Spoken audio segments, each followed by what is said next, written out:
नमस्कार दोस्तों। कह रहा है कि हैजा रोग से शरीर का कौन सा अंग प्रभावित होता है। तो हैजा रोग से शरीर का कौन सा अंग प्रभावित होता है। तो ऑप्शन नंबर बी, आंत प्रभावित होता है। उसके बाद से आगे चलेंगे, ये वाला हो जाएगा। मलेरिया रोग से प्रभावित अंग है। मलेरिया रोग से कौन सा? तीली तीली एवं लाल रक्त कणिकाएं प्रभावित होती है। ऑप्शन नंबर क्या हो जाएगा? ऑप्शन नंबर इसका बी नंबर सही है। उसके बाद से इंसुलिन के अतिस्रावण से कौन सा रोग होता है। तो इंसुलिन के अतिस्रावण से कौन सा रोग होता है? तो हाइपोग्लाइसीमिया रोग होता है। ऑप्शन नंबर बी हो जाएगा। उसके बाद से कह रहा है कि मानव शरीर को नियंत्रित करता है। मानव शरीर को कौन नियंत्रित करता है? तो जो रक्त आयतन होता है ना, वो मानव शरीर को नियंत्रित करता है। उसके बाद से कह रहा है कि यदि माता पिता में रक्त समूह हो, ए मल्टीपल ए हो, तो बच्चों का संभावित रक्त समूह क्या होगा? तो संभावित रक्त समूह ए और ओ होगा। उसके बाद से कह रहा है कि यदि वही लिखा है, कह रहा है कि सिकम पाचन के काम आता है। तो सिकम पाचन के काम का क्या आता है? सेलुलोज के पाचन के काम आता है।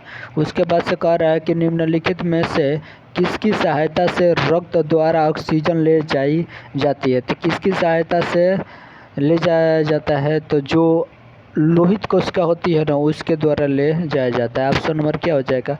ऑप्शन नंबर इसका एक सही है। उसके बाद से आगे देखेंगे। कह रहा है कि मनुष्य में लाल रुधिराणुओं का जीवन काल 120 दिन होता है। उसके बाद से कह रहा है कि मनुष्य में कितनी जोड़ी कपाल पाई जाती है। तो मनुष्य में 12 जोड़ी कपाल पाई जाती है। उसके बाद से कह रहा है कि कोशिकाओं में निम्नलिखित में से कौन सी पाचन थैली होती है। तो कोशिकाओं में जो लाइसोसोम होता है ना, वो पाचन थैली होती है। उसके बाद से मूत्र का सामान्य घटक होता है। मूत्र का सामान्य घटक कौन सा होता है? जो एल्बुमिन होता है ना, मूत्र का सामान्य घटक होता है, जिनमें से 95% जल होता है, 10% कार्बनिक पदार्थ होता है। उसके बाद से कह रहा है कि निमोनिया रोग शरीर के किस अंगों को प्रभावित करती है। तो जो क्या कहता है, फेफड़ा होता है ना, वो शरीर को प्रभावित करता है। उसके बाद से मानव रक्त में प्लाज्मा की लगभग कितनी मात्रा होती है? 55 से 60% तक होता है। उसके बाद से कह रहा है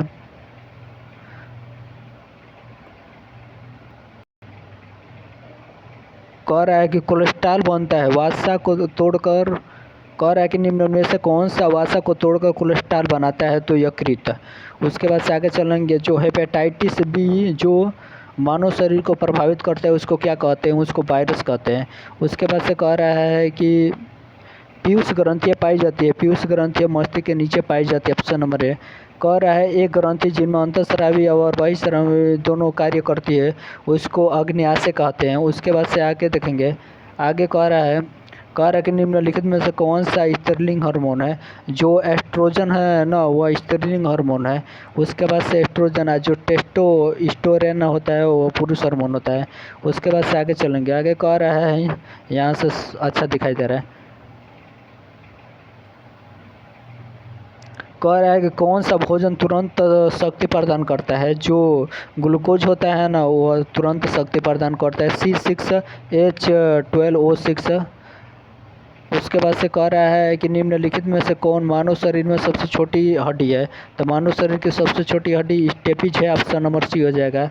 उसके बाद से कह रहा है कि किस तत्व की कमी से घेघा रोग होता है? तो किस तत्व? आयोडीन की कमी से।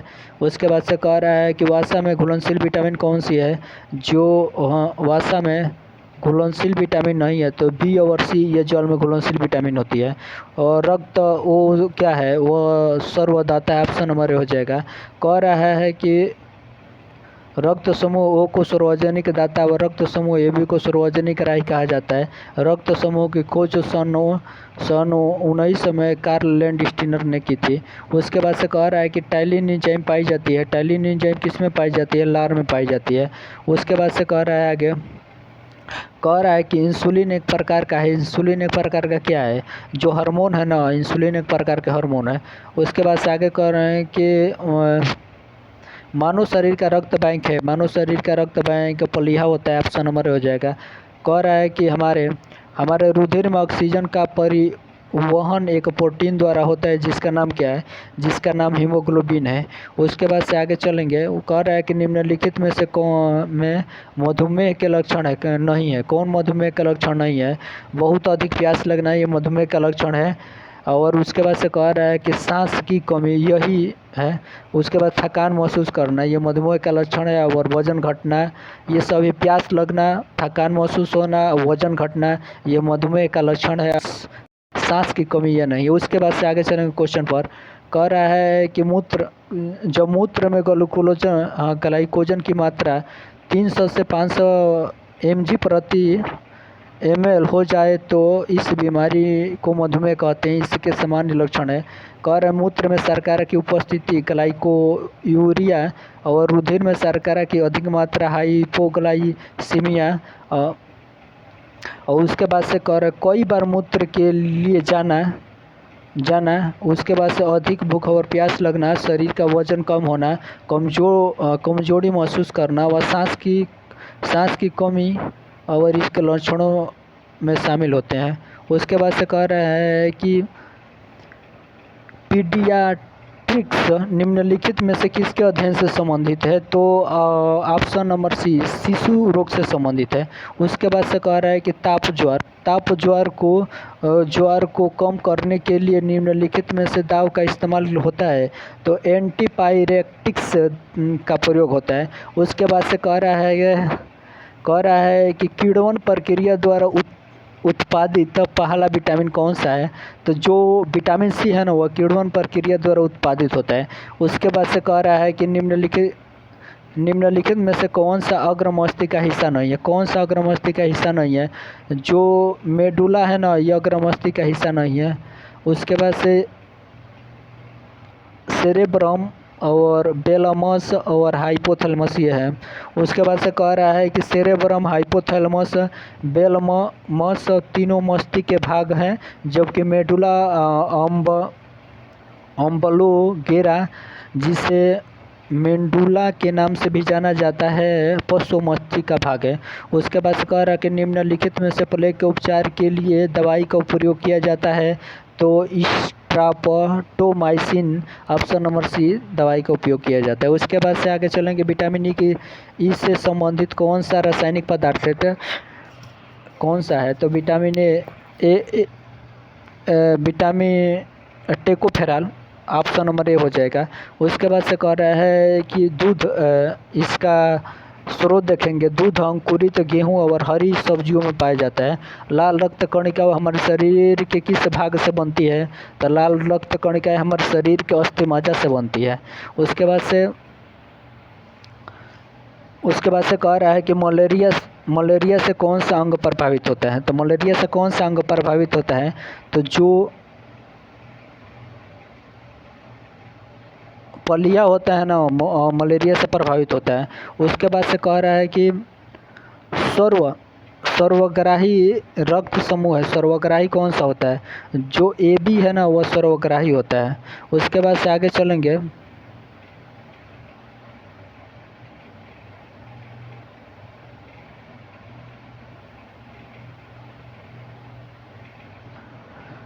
कह रहा है कि मानव शरीर में सबसे बड़ी अस्थि है। तो मानव शरीर की सबसे बड़ी अस्थि कौन सी है। तो उर्बिका जो होती है ना, मानव शरीर की सबसे बड़ी होती है। उसके बाद से कह रहा है कि बुखार में शरीर के तापमान को नीचे लाने के लिए कौन सी औषधि प्रयुक्त होती है। तो जो एंटीपायरेटिक्स होती है ना, वह होती है। उसके बाद से कह रहा है कि किस अंग के भीतर पित्ताशय स्थित होता है। जो यकृत होती है ना, उसके अंदर पित्ताशय स्थित होता है। उसके बाद आगे चलेंगे। आगे मानव शरीर कह रहा है, मानव शरीर में रक्त संचरण कैसे होता है, इसकी खोज किसने किया था। तो विलियम हर्वे ने किया था। उसके बाद से आगे चलेंगे। कह रहा है कि रुधिर परिसंचरण तंत्र दो प्रकार के होते हैं। एक खुला रुधिर परिसंचरण तंत्र, एक बंद परिसंचरण तंत्र। खुला रुधिर परिसंचरण तंत्र के अंतर्गत कौन कौन से जीव आते हैं। जैसे तिलचट्टा, ये खुला परिसंचरण तंत्र के अंतर्गत आते हैं।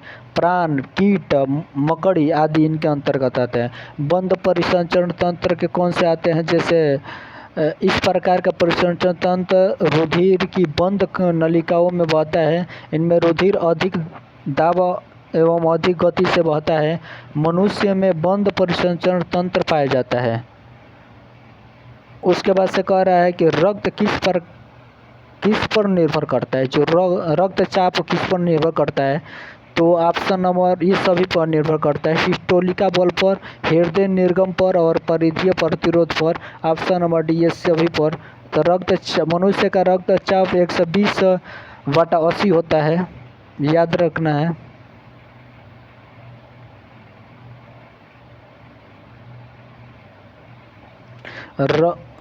स्फिग्नोमीटर से मापा जाता है रक्त। कह रहा है कि फिलोपियन ट्यूबर को काटना और बांधना है। तो फिलोपियन ट्यूबर को काटना और बांधना क्या कहलाता है?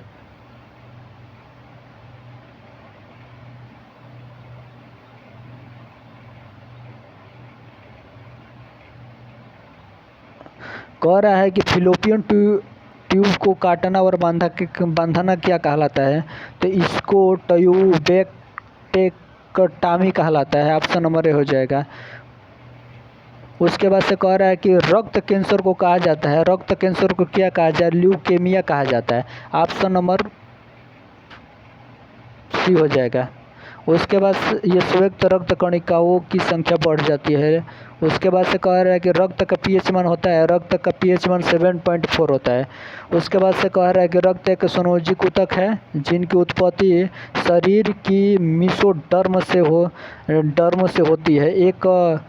एक औसत 60 से किलोग्राम वयस्क में 5 से 6 लीटर रुधिर होता है, जो शरीर के भार का 7 से 8% आयतन के अनुसार 1/3 भाग होता है। रुधिराणुओं में पाए जाने वाले हीमोग्लोबिन के कारण इनका रंग लाल होता है। रुधिर कुछ क्षारीय होता है जिनका पीएच मान 7.4 होता है। उसके बाद से आगे कह रहा है कि अल्जाइमर रोग किससे संबंधित होता है? जो अल्जाइमर मस्तिष्क से संबंधित होता है। अल्जाइमर रोग किससे संबंधित होता है? मस्तिष्क से संबंधित होता है। 48 से 65 वर्ष के बाद यह रोग दिखाई देता है। सबसे बड़ी अंतःस्रावी ग्रंथि है, तो सबसे बड़ी अंतःस्रावी ग्रंथि कौन सी है? जो O2 ग्रंथि होती है ना, वो सबसे बड़ी अंतःस्रावी ग्रंथि होती है। उसके बाद से कह रहा है कि जीवन की आंतरिक संरचना का अध्ययन करने वाले शास्त्र कहलाता है। तो जीव की आंतरिक संरचना का अध्ययन करने वाला शास्त्र क्या कहलाता है? तो शरीर रचना विज्ञान। उसके बाद से आगे चलेंगे। कह रहा है कि कृषि विज्ञान, कृषि एग्रोलॉजिक, मिट्टी मानव विज्ञान मानव के उद्भवन और विकास से संबंधित है। कह रहा है कि रक्त क्या है? रक्त एक क्षारीय होता है। कह रहा है कि पीएच पैमाना, पीएच मूल्य एक संख्या होती है जो पदार्थों की अम्लीयता व क्षारीयता को क्या करती है? प्रदर्शित करती है। पीएच मान 0.7 के बीच होता है। जिन पदार्थों का पीएच मान 7 से कम वे अम्लीय होते हैं, जिनके पीएच मान 7 से अधिक होता है वे क्षारीय होते हैं।